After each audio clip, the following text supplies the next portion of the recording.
Hello friends, कैसे हैं आप सब। स्वागत है आपका यूपीएससी एट होम प्रविष्या के यूट्यूब प्लेटफॉर्म पे।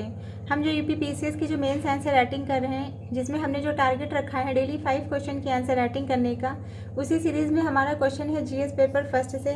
हमारी जो ये मेंस की सीरीज़ है वो यूपी पीसीएस एंड यूपीएससी के पीवाईक्यू पे बेस्ड है, जो कि करंट के साथ अपडेट करते हुए दी जा रही है। आप लोग चाहें तो इसके माध्यम से पूरा सिलेबस मेंस का कंप्लीट कर सकते हैं और अपने मेंस को और बेहतर कर सकते हैं। तो क्वेश्चन को हम स्टार्ट करते हैं। क्वेश्चन है हमारा जीएस पेपर फर्स्ट से, भारत में विवाह संस्था पर वैश्वीकरण के प्रभावों की चर्चा कीजिए। क्वेश्चन क्या पूछा गया है कि जो भारत में जो विवाह संस्था है उस पर वैश्वीकरण का क्या प्रभाव है, उसकी चर्चा करनी है। तो सबसे पहले हम इसका इंट्रो देखेंगे। वैश्वीकरण ने भारतीय समाज की परंपरागत विवाह संस्था को गहराई से प्रभावित किया है।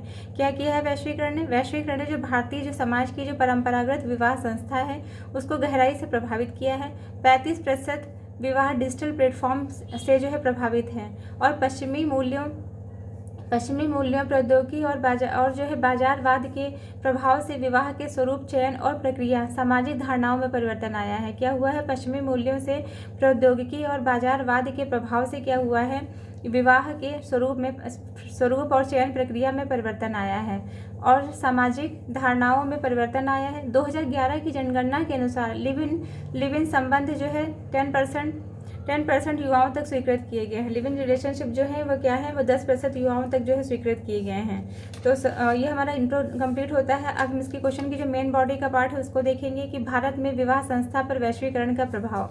तो जब भी हम प्रभावों की बात करेंगे तो उसके जो पॉजिटिव और नेगेटिव दोनों इम्पैक्ट को देखेंगे कि उसके जो है सकारात्मक प्रभाव क्या हैं और उसके जो है नकारात्मक प्रभाव क्या हैं। तो सकारात्मक प्रभाव में क्या है? जाति धर्म से परे विवाह। इस पर किसका प्रभाव पड़ रहा है? सोशल मीडिया का प्रभाव। मतलब इसमें बताया गया है कि जो अंतर्जातीय और अंतरधार्मिक विवाह है उसमें सोशल मीडिया और ग्लोबल एक्सपोजर ने युवाओं को जाति धर्म से परे संबंध बनाने के लिए क्या किया है? प्रेरित किया है। दूसरा क्या है? लिव इन संबंधों की बढ़ती स्वीकार्यता शहरी क्षेत्रों में खासकर। इसमें क्या बताया गया है कि जो लिव इन रिलेशनशिप है वो पश्चिमी संस्कृति के प्रभाव से शहरी क्षेत्रों में इसकी स्वीकार्यता बढ़ी है। फिर मैच मेकिंग ऐप्स द्वारा अरेंज मैरिज का आधुनिकीकरण। मतलब मैच मेकिंग प्लेटफॉर्म जो है जिसके अंतर्गत क्या कौन से आते हैं? शादी.com, जीवन साथी जैसे डिजिटल प्लेटफॉर्म ने क्या किया है? अरेंज्ड मैरिज को जो है आधुनिक बनाया है। फिर क्या है? महिला सशक्तिकरण से जो है विवाह में जो है क्या हुआ है? समानता बढ़ी है। इसमें जो है क्या किया है? लैंगिक समानता बढ़ी है, जिससे जो है महिलाओं की शिक्षा और आर्थिक स्वतंत्रता से विवाह में समानता की जो है मांग बढ़ी है। फिर क्या है? ये हमने सकारात्मक प्रभाव देख लिया। अब इसके नकारात्मक प्रभावों के अंतर्गत जो है क्या है? तलाक दर में जो है वृद्धि हुई है। जो इसके नकारात्मक प्रभाव हैं उसमें क्या हुआ है? तलाक दर में जो है वृद्धि हुई है।